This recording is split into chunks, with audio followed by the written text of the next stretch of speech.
చాటున పిందెను చూస్తా, సోకు తీగల్లో పండును కోస్తా, నువ్వొస్తే కప్పిస్తా ముద్దుల ముంతమ్మో.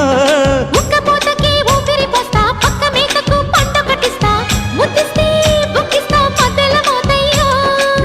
ఓలమ్మో పుకారులు షికారుగా రావమ్మో, ఎదలు ఏడెక్కిస్తే ఎట్టాబులమ్మో. ఊరయ్యో బజారులో మజాలకి రానయ్యో, పగలే పక్కెక్కిస్తే తంటాలేవయ్యో. మిట్టిల మీదున్న మిస్సమ్మయ్య సంటే వడ్డీలతో పాటు ఒళ్ళోకి వస్తూ